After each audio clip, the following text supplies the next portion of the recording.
Chazde Hashem, Shalom U'Bracha to everybody, and a good morning. So we have come out of our wonderful Chag of Purim, now heading towards Pesach. I hope it doesn't offend anybody, I say that. I got told off a little bit because I said it's Pesach. Just triggered you? If you learn the journey begins, it will help give you a self-understanding, thereby reducing triggering. I'll be less trigger happy. Yes.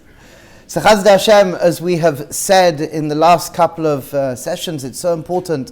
There's change and transitioning, to transition into our space here. And Be'ezras Hashem Yisbarach, to recognize, Kapshutai, simply, we are all on a journey. We're bederach. And this nakuda of being on a journey is a recognition, as we brought from Hilchas Rambam Mezuzah, that when we shift from one place to another place, when there's change, it needs to come as well with transitioning. Transitioning is the inner place of where you are.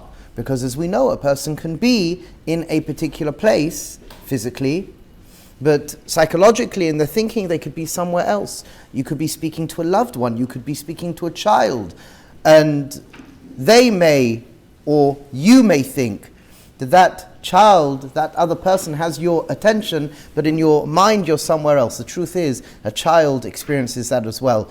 The other person experiences that as well. The reality of recognizing that when two people are present in sync is felt deeply. So the wanting is, Be'ezras Hashem, that we could be present. We've moved, we've changed from one makom to another makom. And hopefully the transitioning, our internal world, there's been a healthy transitioning as well. And we can create a healthy transitioning. The way we can create a healthy transitioning, das tachtoin chitzoni, is just stop for a minute. Feel how your feet are positioned right now.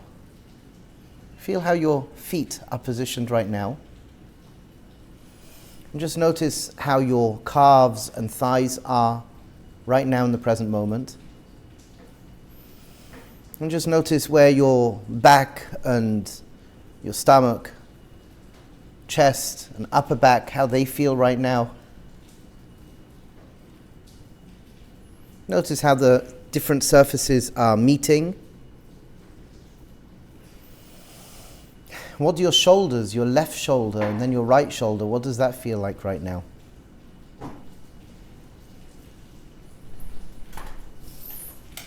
What do your arms, your left arm and your right arm?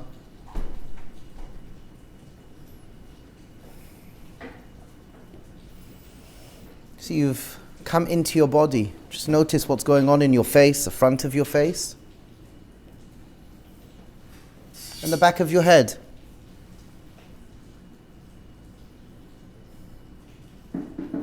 And now if I can invite you, move your tongue around in your mouth. Move your tongue around in your mouth. And take a couple of deep breaths in. Can you smell anything?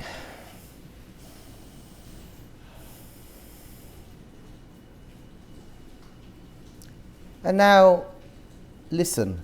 Listen to the loudest sounds that you can hear.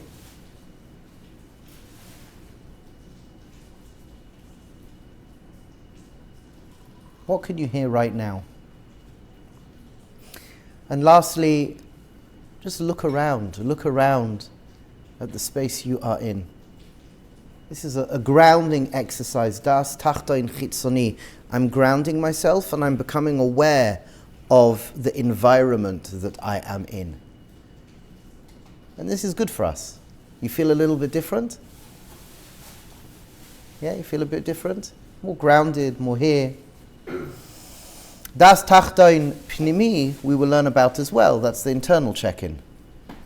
Usually we use an exercise, 3 questions, habata lahabit, to observe the internal world. And again, our journey here is not just a cerebral journey. Our journey here is wanting to understand the architecture of the soul. As we mentioned, I think the first time we met, that when we're speaking about the human condition, it's very easy for people to say we are a body and a soul. We are a body and a soul. And really from a Jewish perspective, a Torah perspective, we are a soul and a soul. that there's 5 gradients, there's 5 dimensions to the soul. Good morning. And the 5 gradients, the 5 different dimensions of the soul, when we understand it, when we relate to it, when we connect to it, adds up to a better self-understanding.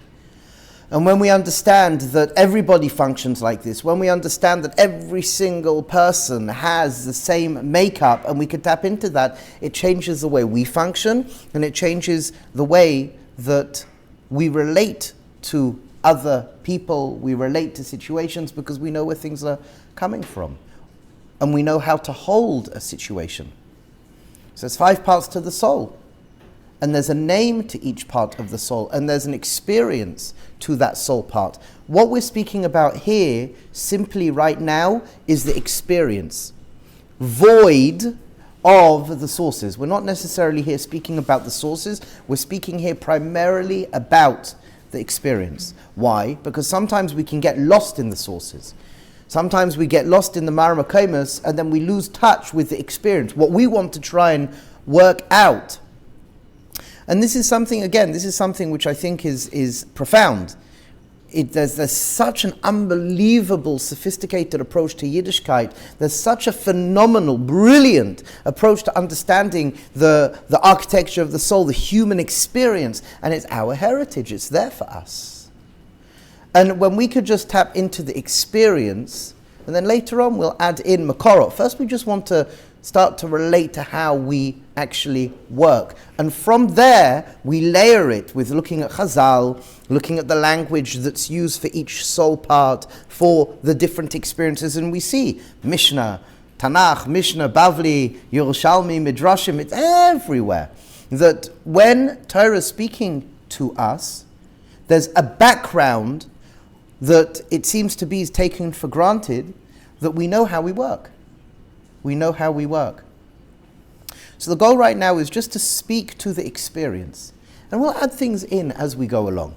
Seems to be the nature of things. Let me just add in regards to questions, what we'll do for questions, either I will stop at a certain junction point to take a couple of questions, or we'll leave questions till the end. We'll see what happens, but let me finish what I need to say, and then we'll take it from there in regards to the question. So, where are we? So, we've started this Kuntrus, The Journey Begins, and we are in the Bekitza Derech HaAvoda setup. We're at the beginning of the Kuntrus, and last time we spoke about the vision of the community, and we spoke about the 4 paradigms that we really must adopt. The 4 paradigms that we really must adopt in wanting to start to reconstruct a healthy way of living. And again, there's a conversation here. I'm asking you to think about it. I've thought about this. I believe this is true. I believe this is very, very real. But that makes me noger b'davar. That makes me noger b'davar. And there's an intellectual honesty and there's an emotional honesty that needs to be open on the table, that there's a reality check that I try to live this, so I'm biased. I'm inviting you to think about it. I'm inviting you to think about it. Look out at the world, think. Look out at the world, think. Become conscious, notice, and really excavate and recognize these 4 elements as an important truth or not. Because fundamentally, the world that we live in is a repetitive theme. Everything has fundamental principles, and those fundamental principles are expressing themselves all through our reality. That's the nature of life. That's one of the understandings of the world of Kabbalah. You have the world of Kabbalah. Kabbalah is related to the word parallel. Parallel is relative. That things are relative to each other. There's repetitive themes and patterns throughout all of our reality. Fibonacci principle, golden ratio, whatever we want to talk about, we see that this is inherent in Bria. And the world of Kabbalah speaks to that. The world of Kabbalah speaks to Sfirot. Everything in regards to our relationship to the physical world relates to Sfirot.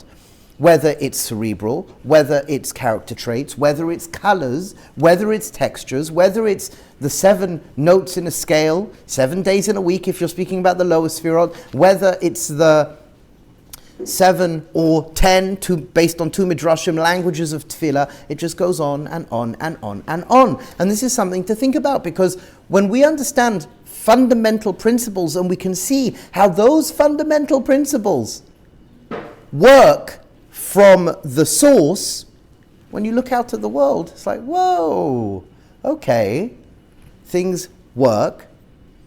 And even things that don't work now are understandable. Oh, look at that. That's not working because in the way the world is created, it should be like this. And when it's not like this, it's like that. And what does that do to a person? It brings a lot of comfort. It really does. When you understand how machinery works, say for example, there's a mechanic and something's, a person's not a mechanic and something's wrong with their car. It's like, oh no, Ivey. And then you go to the mechanic, and mechanics, without even, I remember we once went to the mechanic and we're like all worried because we've got a trip coming up, and we have to go and travel hours. And something was wrong with the car. It was making this tick, tick, tick, tick, tick, tick. And the mechanic, literally 3 seconds, just listened, it's this. 5 minutes later, the car was working. Whoa. So, let me ask you a question. When the mechanic's car is not working, does the mechanic get worried? Well, not really. Unless it's maybe something really major, but not really. The mechanic hears the car, looks into it, and because the mechanic knows how the car works, the mechanic is, it needs this and this and this. And the mechanic's calm. Okay. So there's a very big difference when a person knows how something works and has to deal with something, to when a person doesn't know how something works and then they panic. At the end of the day, as my grandfather would say, a person can experience double bad, double lo beseder. A person has to deal with what they need to deal with, and they don't feel good about it. Where a person can deal with what they have to deal with, but their internal world is, okay, let's deal with it. In Hatzalah, it's probably the same, no? When you're dealing with your situation, if there's a new member of Hatzalah, it's like, oy vey! But how long have you done Hatzalah now? A number of years. So when you have to face a situation, it's on a certain respect. I'll tell you what's interesting. Anyone who works in the medical corps, there's a certain element of, at times, humor. Especially if you've had to deal with the same somebody for a bunch of times. You again?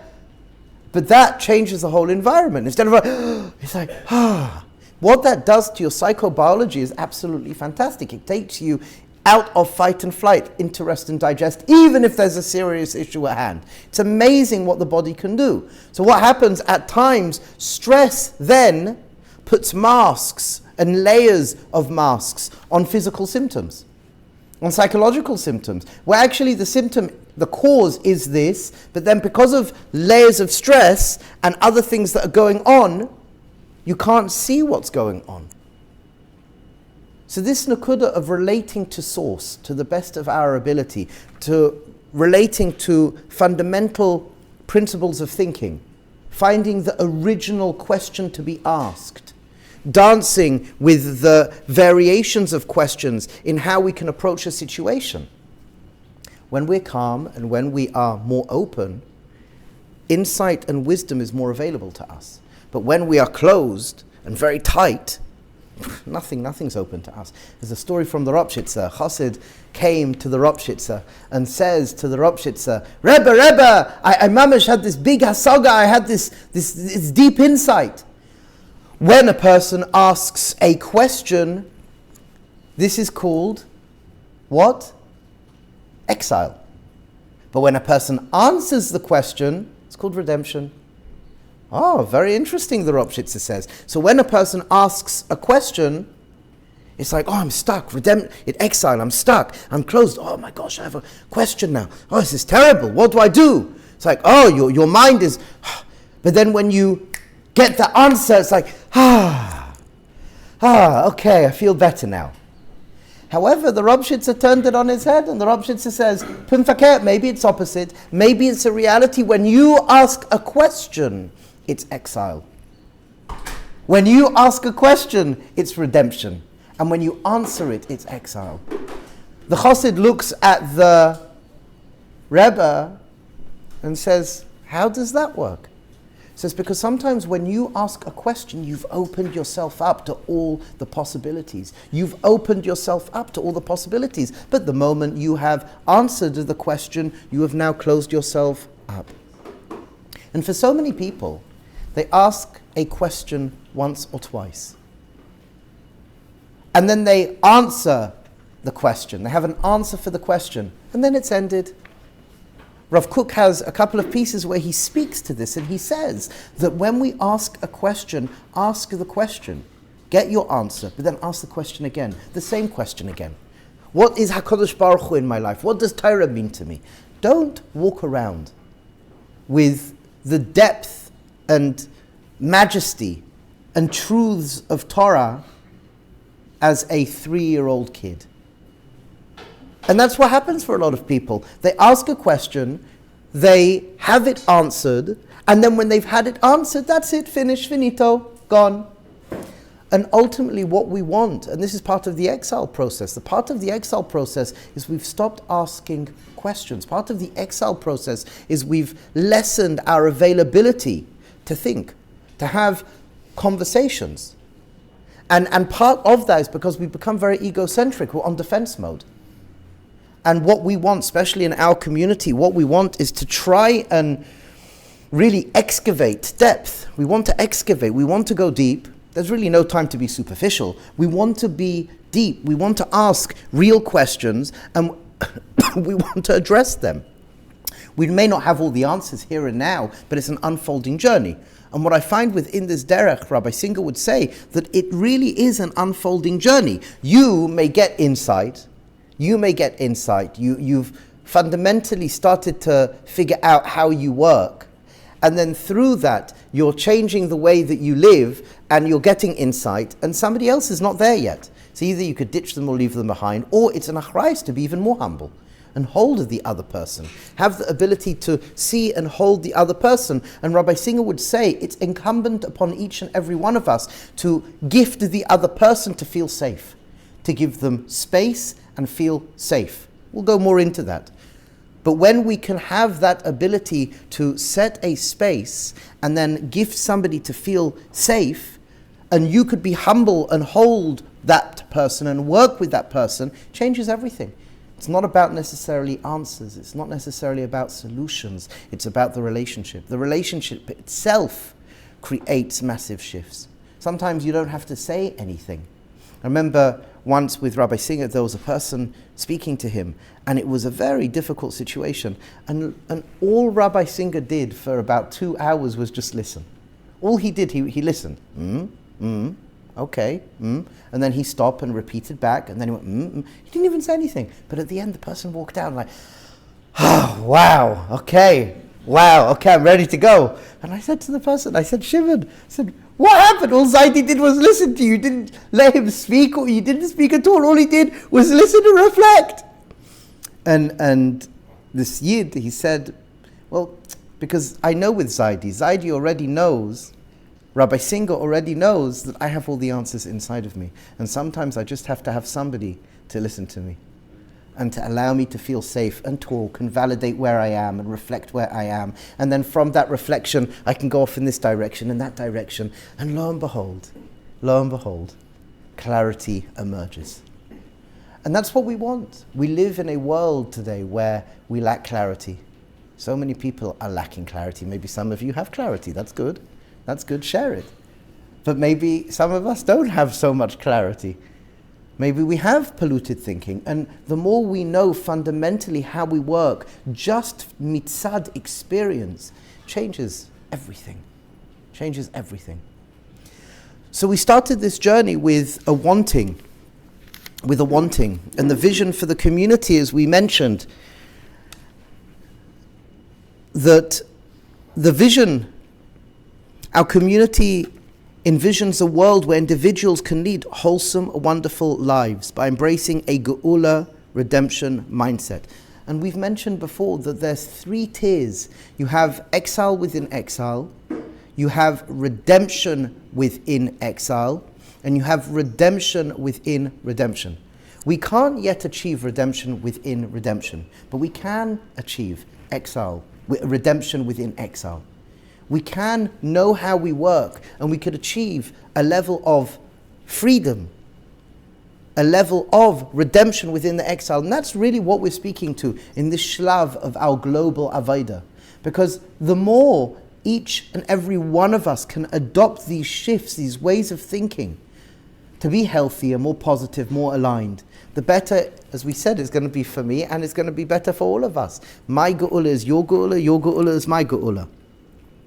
So what happens? We aim to transform Klal Yisrael's galus mindset into a geula mindset, empowering individuals, families and communities, our nation and humanity to recognize their unique divine mission and to live engaged, holistic lives. And again, each and every one of us, we are agents. We are agents of the divine. And what seems to be is when a person lets go of divine intelligence in their normative way of living, it detracts from a fuller, wholesome expression. But when we tether to divine intelligence, it changes everything. We have a soul.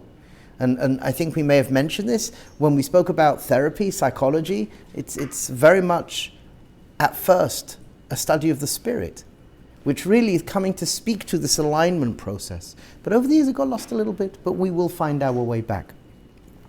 So what are the geula mindset? So we mentioned deep health, both mental and physical. I think that's pretty pshat. That we have a body, our body has a way it works, and we have a level of responsibility to our body. We have a level of responsibility to our mind. You know, it's fascinating. You know, you look out at the world, and I wrote a kuntras a long time ago of the differences between, I called it the Western world. Whether it's called the Western world, I don't know, but the Western world and the Torah world. So for example, one of them is, in the Western world, seeing is believing.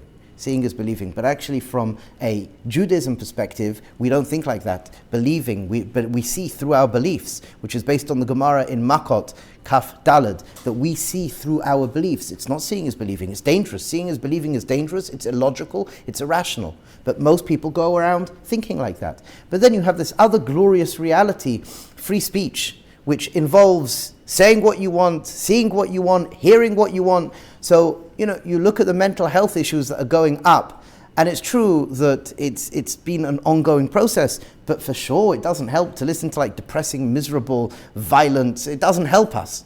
And yet we look out at the world and there's no bars. There's, you know, people are putting out material that's so savage, it's dangerous. And then there's this missing step. Oh, if I don't fill my mind with it, and I do fill my mind with it, I'll be the same sort of person. So in Yiddishkeit we have something called Taharat HaMachshava, the purification of our mind. We're so careful who we hang around. We're so careful what we put into our heads. The nutrition, we want there to be good nutrition. It's like so foreign, it's so odd. And I speak to people, you're, whoa. So you're telling me, if a person constantly fills their head with violent music and violent imagery, it's not going to affect them. Like, you hear the rationale, but that's what really people think that. Like, they're so ignorant. It's like, what the heck? Really? After a certain amount of time of like looking, it's a crazy matzav. I'm shocked. I speak to people. I'm shocked. I speak to, when I teach in yeshivas, you know, guys dealing with this and that and that. So like, what are you watching? What are you watching? And okay, let's swap this out to that. And let's swap this out to that. And lo and behold, within a few months, their lives are slightly different, with the personal work and building. But they change the music they're listening to, they stop watching what they were watching, and they move on to something else. They find you can't just like take something away without replacing it. So you work, you be sensible, and lo and behold, they live differently. So you have these differences, our deep physical and mental health. Physical health, what? If we abuse our body, there's this expectation our body shouldn't become dysfunctional. How many illnesses coming from a medical background? I was shocked at this, but how many illnesses are man-made illnesses? Lots of them. It's a crazy matzav. There's a number of things. We could do everything right and the body could still become dysfunctional. Okay, there's room for that. That exists. But there's a reality where a person will keep on doing everything wrong and then they have this expectation they don't work well. So, for example, people are sleep deprived. How many people I've worked with who have come and I've sat with, and within a short amount of time, sleeping for 2.5, 3 hours a night over a period of like 15 years is no good for you. And then the minute they start to sleep 7 to 8 hours a night, which is like hell on earth for them. But lo and behold, they live better. They function better. Hydration. There's a lot within our power. So deep physical and mental health is going to affect us globally, spiritually. It's going to change our way of living for the better. But then we've got this other nakuda that we spoke about. Optimism and hopeful mindset creating resilience, awakened through gratitude. So this is Hod, Bechina of Hod. We are to mataken the last 3 sfirot. Hod, Netzach, and Yesod. I said it in that order for a particular reason, not going into it now. But Hod is gratitude. When you become a being of gratitude, gratitude is related to consciousness, because in order to be thankful for something, you have to be able to be separate from it in order to notice it. So you have to, Hachna and Havdalah, you have to separate. So you've got this nakuda of gratitude. From gratitude, the more you are a being of gratitude, lo and behold, you feel better. You are more hopeful and you are more positive. You are living a life where it's this optimistic and hopeful experience you have. It becomes natural. And then what happens? You become more resilient. You become more resilient. When we're trapped in ourselves, we block off hope and optimism, and we block off resilience. Again, I believe deeply the way Torah works. Torah knows us very well. The world of Torah knows us very, very, very, very well. And then we mentioned we've got meaningful contribution and collaboration. This is page, are you looking for the page? So page 3. Bekitza Derech HaAvodah series. Page 4, sorry. Page 3? Page 3. So again, this nakuda of meaningful collaboration and contribution. When your body and mind is set right, when you are feelings of gratitude, when you become a conscious practitioner of gratitude, and you're living with more hope and optimism, and you're living with more resilience, you feel a bit more free to collaborate and contribute, which is so important. That's how we find ourselves. We find ourselves through being of service. The more that we are of service, you shine your light. You shine your light. And that's something very important. And again, everything is in the context of our healthy relationship with physicality, which again, it's a very Chabad Torah. The world of Chabad is a world where it deeply appreciates physicality. Why? Because ultimately physicality is all that we have in this context. The physical world is the only vessel we have for expression. Going down to the world of language. Even the world of language is the only tool we have for expression. We don't have anything else. So when we speak about spirituality is only, and again, challenge is up, think about it. But the world of physicality and the world of language, it's the only tool we have for expression. If we don't speak, we can't express. If we remain silent, which is paradoxically higher than speech, Hashem's not known in the world. So it's this odd paradox, this dichotomy that we're going to face always. The Ramchal speaks about it in several places, where Chazal tell us, ultimately we should daven all day long. We should daven all day long, and the Ramchal writes that really a higher darga than words is shtika. But if we are quiet, if we are deeply connected to essence, there's no expression. This actually, we spoke about this in Chumash, when Avram Avinu was looking for a shidduch for his daughter. Where's the pasuk? We went through it.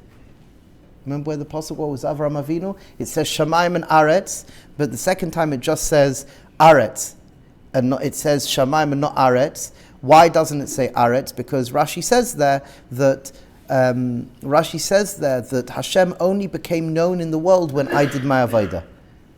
Beforehand Hashem wasn't known in the world. When, I don't remember the pasuk offhand, I don't know, it's gone. In Kaf, Parshas Chai Sarah. Right, he starts out and he says, so it starts off when Abraham is looking for a shidduch, the wording there's Aretz v'Shamayim. Shamayim and Aretz. And then 3 psukim later it just says Shamayim and it doesn't say Aretz. So Rashi asks on that pasuk when the oath is being made, why is it that it just says Shamayim and not Aretz? So Avraham Avinu, Rashi brings that because Avraham Avinu didn't share Hashem's message to the world, Hashem was only known in the Shamayim and not in the Aretz. And that's a big deal. We'll find you look it up the pasuk. Thank you, Reb Shalom Shachna. But this nakuda of recognizing that all we have is physicality, and if we do not hold ourselves as the divine agents that we are, what a wonderful opportunity. And Hashem knows for us how to feel good, and how do we want to express and live with goodness. As we said, Gan Eden is Eineg. Gan Eden, the etymology, Eineg, the garden of pleasure. We want to live a good life. And we said last time we met 2 weeks ago, that when we can go to bed at the end of the day, when we can put our head down and we feel, good, I did that little bit more, like amazing. Kol hakavod, that's absolutely profound. Chazdei Hashem. So again, the deep understanding, all we have is physicality. It's all we have. And we need to hear this message again and again and again because we forget it so easily. We forget it. And so many people will say, this is important. Everything you're saying is important. It's very practical. It's very logical. It's very healthy. And yet, are you living it? And for a lot of people, no, because they haven't been taught to live it. They haven't had the conversations to live it, to implement. Even small little things. To implement the Biala Rebbe would say 1% shift, 1% movement is everything. Drinking half a cup of water, 1 cup of water a day more than you were drinking before is fantastic. Doing some breathing, doing a stomach crunch, a press up, whatever it may be, is one thing. Smiling, journaling, one little thing for one day and one moment. You added something, Hasif, everything. Everything. So our mission. Our community is passionate and dedicated to liberating individuals from the constraints of Golot mindset, trapping individuals in a narrow view of their personal experience. We aim to guide people towards an openness to their role as divine agents, awareness of Hashem's guidance, and commitment to service and responsibility. You are the Avraham Avinu. You are the Avraham Avinu. And Avraham Avinu took responsibility. Avraham Avinu understood his importance. When you are lech, when you are growing, the same root of lech lecha is melech. Melech and lech even sound similar. The root is the same root. When you start working on yourself, you find your own melech. You find your own king and queen within. That's what starts to happen. The goal of personal growth is not recognizing how you are meaningless. The goal of growth within Torah is recognizing how you are meaningful. You are so important. Every single thought, if you look in the Nefesh HaChaim, every single thought, every single word, every single feeling, it's so important. You are important. You make a massive difference in a good way. In a good way. The beauty is if you marry up some of the Hasidic texts with this Nefesh HaChaim, where Nefesh HaChaim speaks about this in so many places that we have such an achrayus. Even when a person does something wrong, it's meaningful. We don't try to. But the fact is, from the bigger picture of how this world works, it's part of the ebb and flow of reality. So never ever think you are not so important. You are important. Even our flaws are important. So what is this whole derech of Avodah that we're speaking about? So the Bekitzer Derech Ha'avodah series includes wisdom teachings centered around the following paradigms. So really what I would call, I think we'll have to change and upgrade this language, but what we just said, the Geula mindset I would call paradigms. The Geula mindset, deep health, both mental and physical, optimism and hopeful mindset, creating resilience, awakened through gratitude, meaningful contribution and collaboration, and a healthy relationship with physicality. I would call them actually paradigms. And then these wisdom teachings that we are about to share are the embodiment of these paradigms. So what's this whole derech? The divine plan, there's 4 bodies of wisdom teachings here. And these 4 bodies of wisdom teaching add up, hopefully, to a deeply integrated, centered human being, happy and healthy human being, a fulfilled human being, a human being that feels alive and energized with life, that's in love with life, that's passionate and dedicated to be a warrior of goodness, a warrior of HaKadosh Baruch Hu in this life. Mamash. So what's the first body of wisdom teachings? Divine plan. And again, I believe this is very logical. There's a sequential logic. I believe there's a rationale to this. I bought into it. Again, I'm asking you. You have to think about it. I bought into this. So what's a divine plan? Understanding our social and historical context and recognizing the impact of our time period, both on a collective and personal level, including its crucial significance and role in history. With Yiddishkeit, with Judaism, we love history. Judaism, the Jews, we love the past and we love the future. We love our Tanakh. We love our traditions. We love our Messiahs.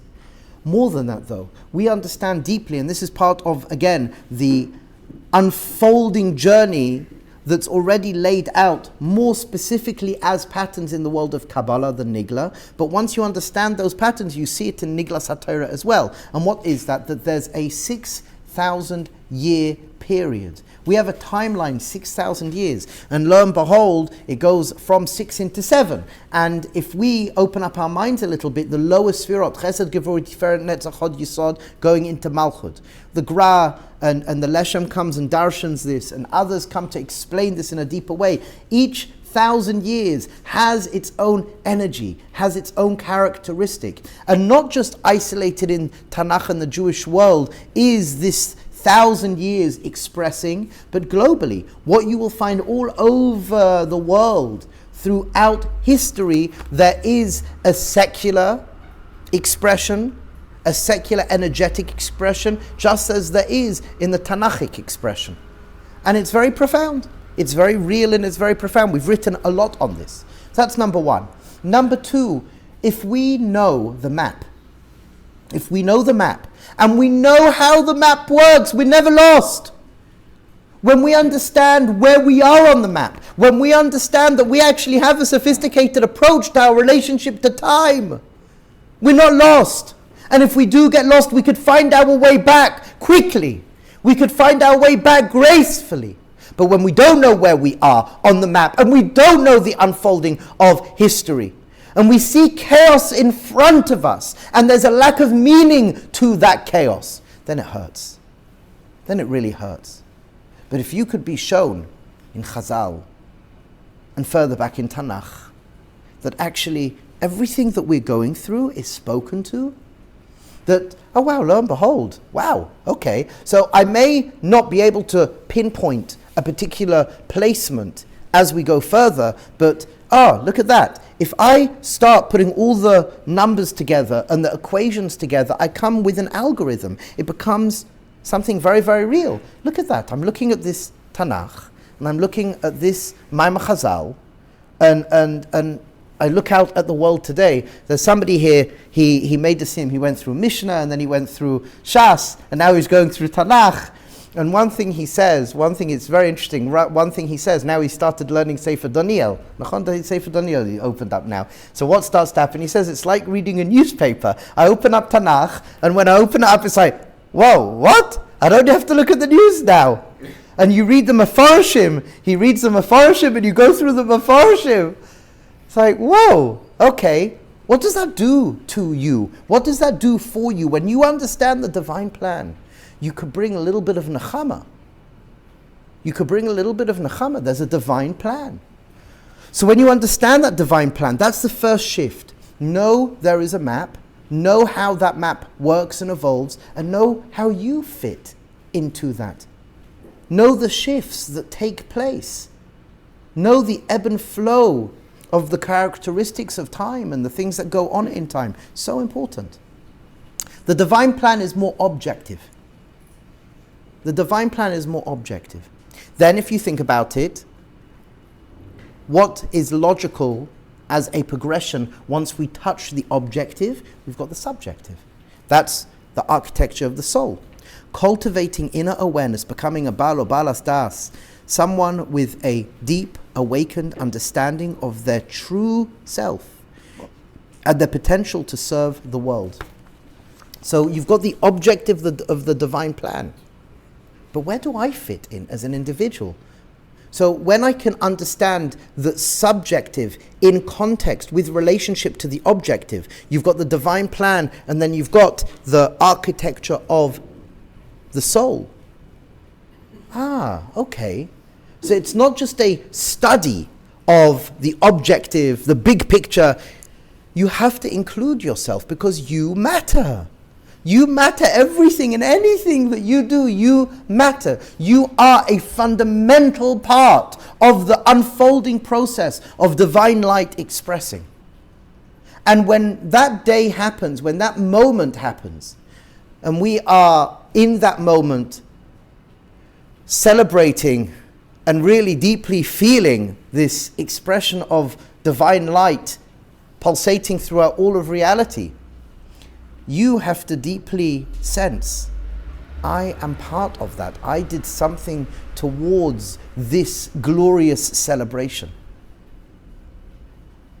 One of the Kabbalists, he once said, he had a dream of Techiyas HaMesim. And when he had this vision and dream of Techiyas HaMesim, people came back in the strongest, most enlightened state. And the first thing they did, they greeted one another and they pointed at one another. And they said, you are the reason that this has happened today. And then the other one pointed back, you are the reason that this has happened today. Everyone's telling everyone else, you are the reason. The architecture of the soul births for us this paradox of having the deepest humility with, at the same time, if I am here, the whole universe is here. That you matter. So you've got the objective and subjective. The divine plan, the architecture of the soul. And then, how do you bridge the objective and subjective? In Avodas Hashem, how do you then bridge? Because I can live my very objective reality and be incredibly detached and be very subjective within myself. And then there's a disconnect between the objective and subjective. The divine plan, okay, there's a divine plan and I know myself. But then, how do you bridge those two worlds? So we have the Arbi Yesodus. The Arbi Yesodus, four foundational areas where we should focus our attention to lead a balanced and purposeful life. What are the Arbi Yesodot? Guidance, receiving mentorship and direction that supports our growth, corresponding to the letter Hey in Hashem's name, Yud in Hashem's name, and symbolizing our spiritual state. Wisdom, acquiring, integrating, and applying and creatively expressing wisdom, linked to the first Hey in Hashem's name and reflecting our mental state. Relationships, building a strong supportive network of friends and community connected to the letter Hey in Hashem's name and representing our social and emotional well-being.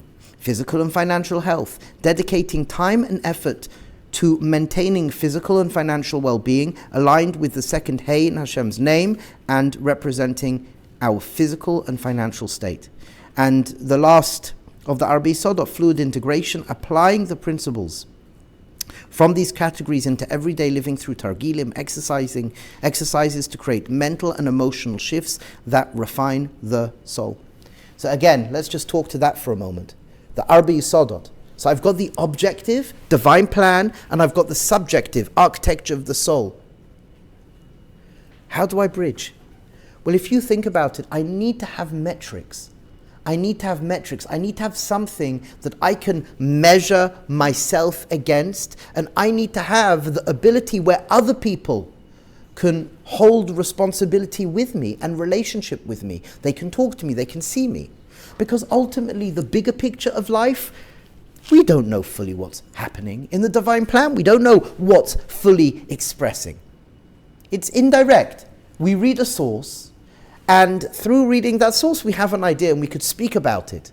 We can see patterns and relate to patterns. That's really important, the divine plan. We have a belief that 6,000 years, and within this 6,000 years there's an unfolding, and each of the 1,000 years holds its own energy, and we look out the world today, it's completely chaotic, and when we look out at the world today, it's chaotic, and you look at certain parts of Tanakh, and Maimah Chazal, Sota, Sanhedrin, Yechezkel, okay, that fits, that makes sense, and when we look out at the world today, we're in the 6,000 years, which is an aspect of Yesod should be Yesod, so we can give rhyme and reason to all of that, but it's very objective.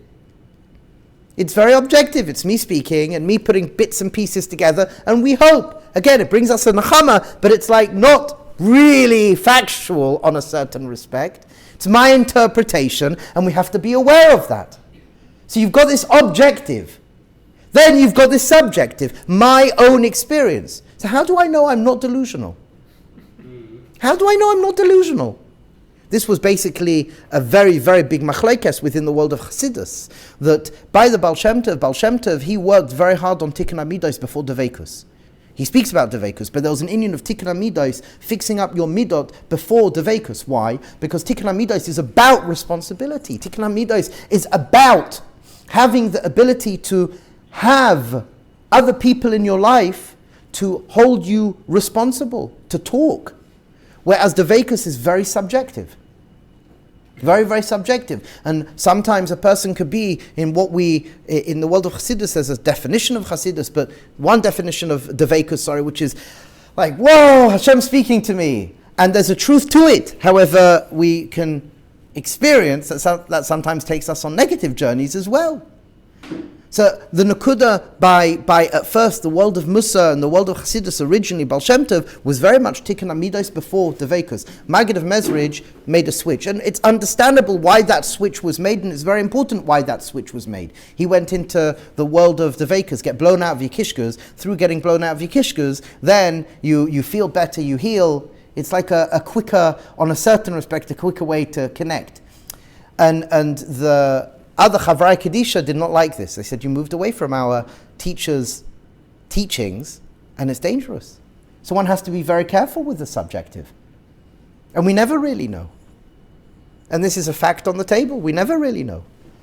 So all I can do is bridge the objective and subjective by having hopefully guidance. I have good people around me to stretch me, to push me, to love me, to believe in me. And we meet once a week, once a month. And you have that relationship. You have friends around you who can call you out. Friends around you to share, care, love, and encourage you with good, firm boundaries, the Abrahamic vision. You have to have those firm boundaries. You have to have the world of study, the world of the mind. That you can see, I learned one page, and I've turned up on time to my chavrus, and I've learned another page, and I've turned up on time to this meeting, and I've learnt another page. There's metrics. In a relationship, I come to meetings on time. There's metrics. It could be measured. Mental and physical health. Okay, I'm feeling good with life. I'm not feeling like stressed and all tight up. I'm doing my 5-minute meditation, my breathing. I am eating clean food. I'm hydrating. These metric-based part of Avodah bridges the objective and subjective. Really, really, really important.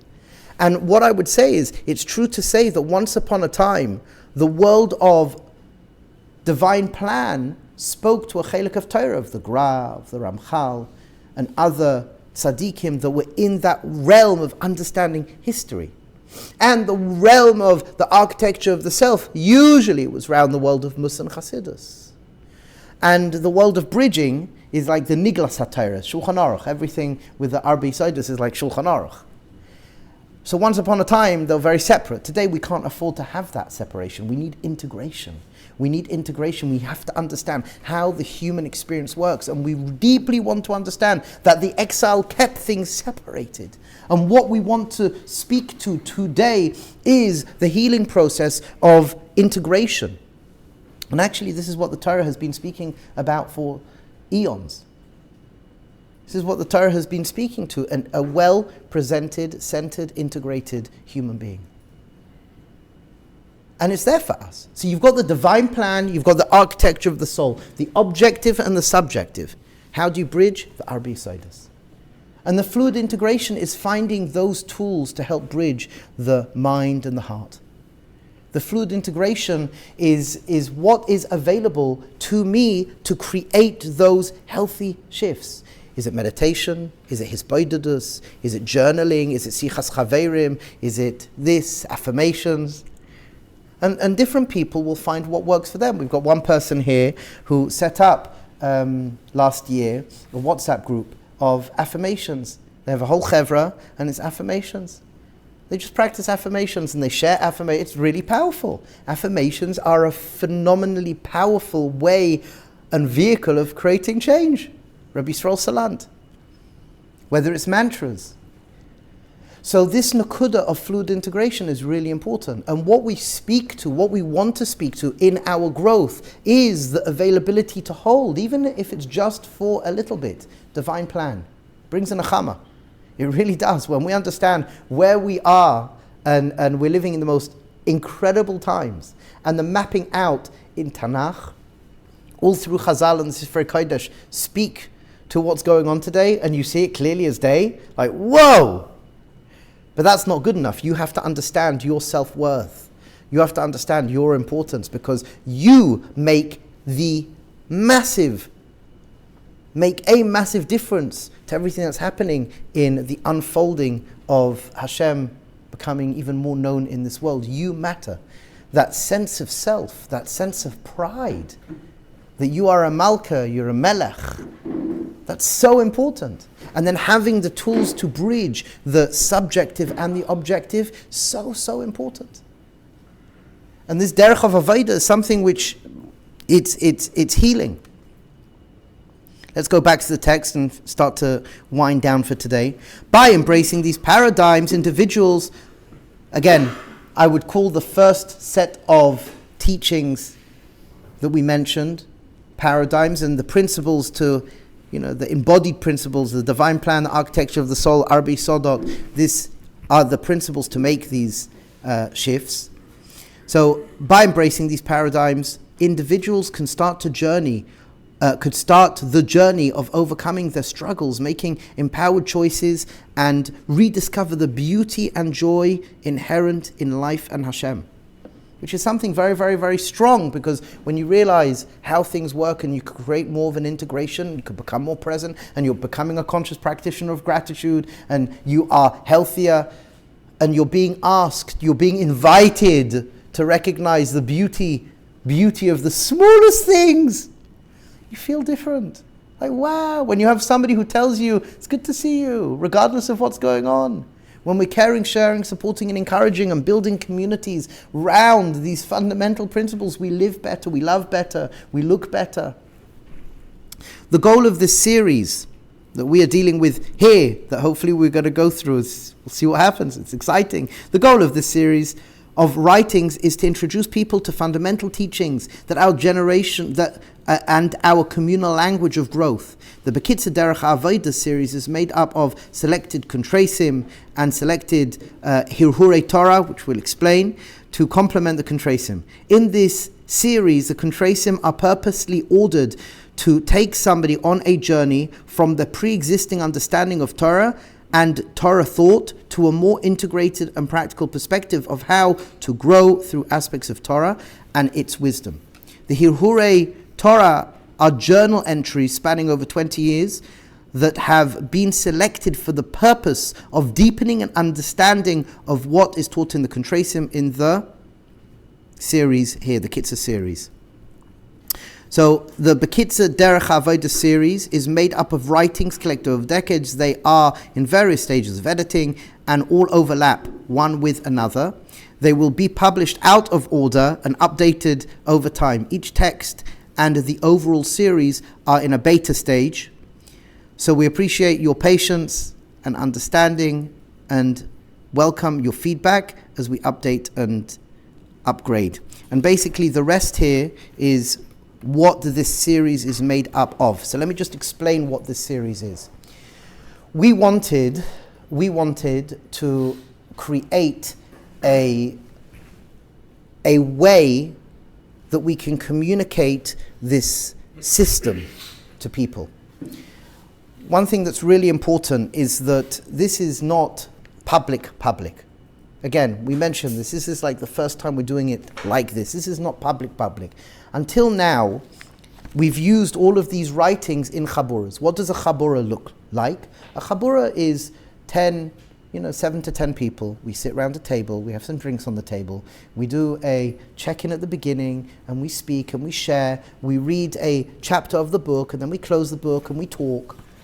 And we have exercises, and it really speaks to working on helping each other, really understanding the material. And there's two sides to it. One is the wisdom teaching, the other side are the friends around the table. You can't separate the wisdom and the community. They work together. The chabura, the chavivut, the chabura, people coming together and talking and getting to know each other. That world of vulnerability is so important. So even though this is not a typical chabura, it's still me sharing what's written in these words. And you could read this and purposefully miss a lot. Or we can sit together and purposefully gain a lot. And the goal is relationship. It's not meant to be a kuntrus that's just read by somebody. It's community. It's community. It really is chabura, community, friendship. That is an integral part of this journey. And to make things just a little bit more exciting, as we mentioned, there's kuntresim and there's hirhurei Torah. Let's speak to that for a moment. Kuntresim were shiurim that I gave that were written up purposefully as a booklet. And we have over 100 kuntresim and books. I think it's more than that now. That a big chunk of that speaks to this whole system.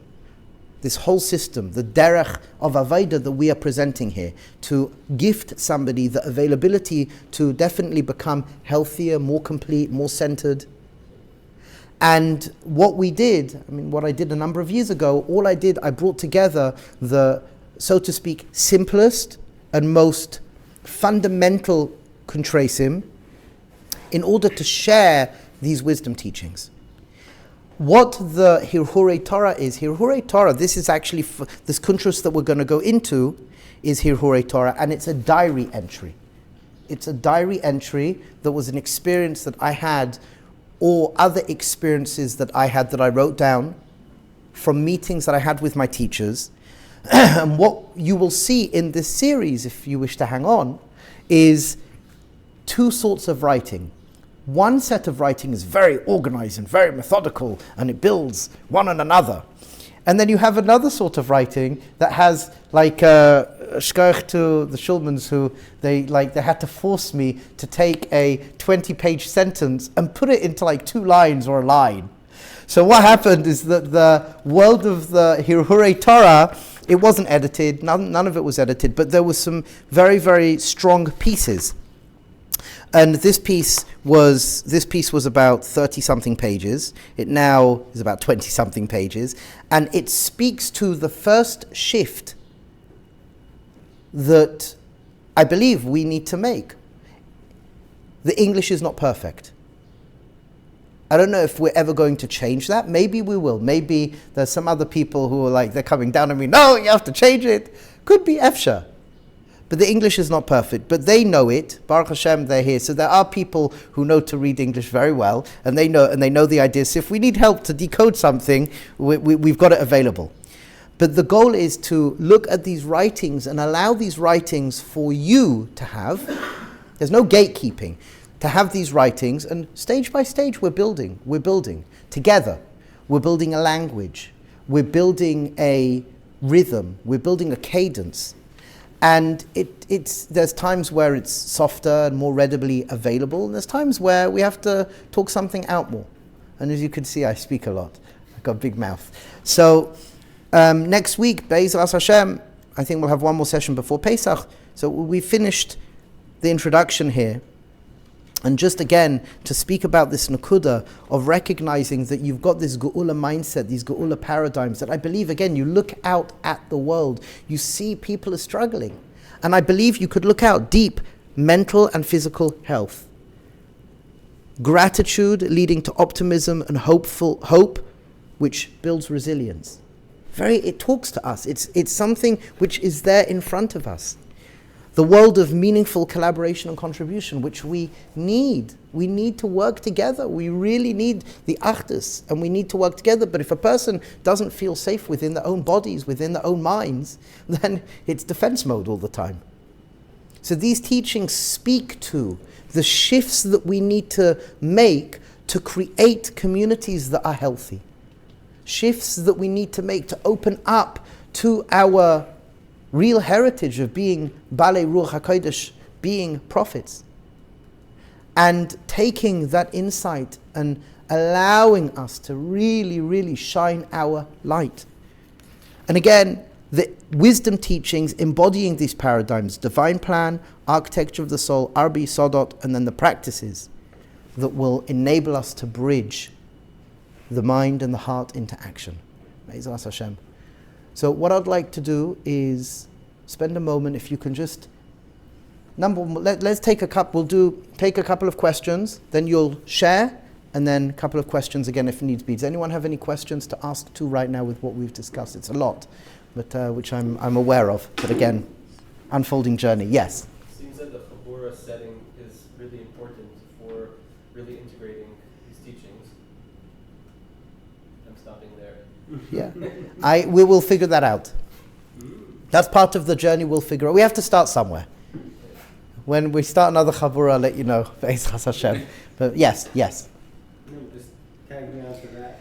The Chabura setting is so important because when you've got somebody, so Rabbi Singer would say one of the first things you need to do to gift somebody growth, as we said, is gift them to feel safe. When somebody feels safe, they could be vulnerable. This nakuda of vulnerability, which is a nakuda of bittul, which is a nakuda of anava. Vulnerability speaks to what? It speaks to tremendous growth. When do we see the human being's tremendous growth in the shortest amount of time? The physical growth in the shortest amount of time comes when childhood. And what comes with childhood? A baby's born. What comes with childhood for the first 40 years of life? When a child grows up and becomes a teenager, 41, 42 years old, is vulnerability. You see, vulnerability and growth are directly related. And the Chabura and the Chavrai Kedisha is something so important. So important. And the Chaburas, you can create your own Chaburas. You could for sure get together and you can go through this material and you don't even have to go through this material, but you could just get together and you could speak out ideas and work on being vulnerable and sharing and opening up, something really important. Yes? Does a Chabur setting have to be specifically people who are familiar with this material, or could it be like going to AA? It could be, Chabura, the beauty of Chabura and the beauty of Chavrusa doesn't have to be around this particular material. So the system that I learned from Rav Shapira, Rabbi Yitzchak Isaac Shapira, who learned from his teacher, the Pilzno Rebbe, that's how we set up the Chabura.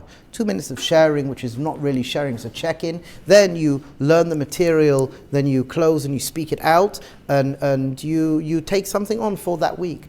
So specifically people who are familiar with the material? Again, it doesn't have to be around this material. It could be any material of growth. Any material of growth. Is there any other questions for right now? Yes. So you mentioned that whenever you relate the story about Rabbi Singer and how that story how he sat with somebody, just listened for 2 hours, and then when you asked the person, what do? He just listened. He said, well, Rabbi Singer already knows that I have all the answers. It helped so much to have someone listen to me. So would that type of listening work with someone who has the answers, whatever that's supposed to mean? or would it work with somebody who also doesn't necessarily have some certain beliefs program that might help them along the way? I think I'm hearing what you're saying. I think it's a bit of both. Sometimes it's my father would say this is 70-20 rule, or 80-20 rule. 80% listening, 20% speaking. So sometimes you need that conversation and you can ask guiding questions. It's not like black and white. But it's to listen and it's to recognize that majority of people have already the answers inside of them. And what a lot of people need is somebody just to see and hear them, somebody just to listen to them. And then those answers naturally will come out from the person who's trying to figure something out. Everybody is wise. Everybody has that wisdom.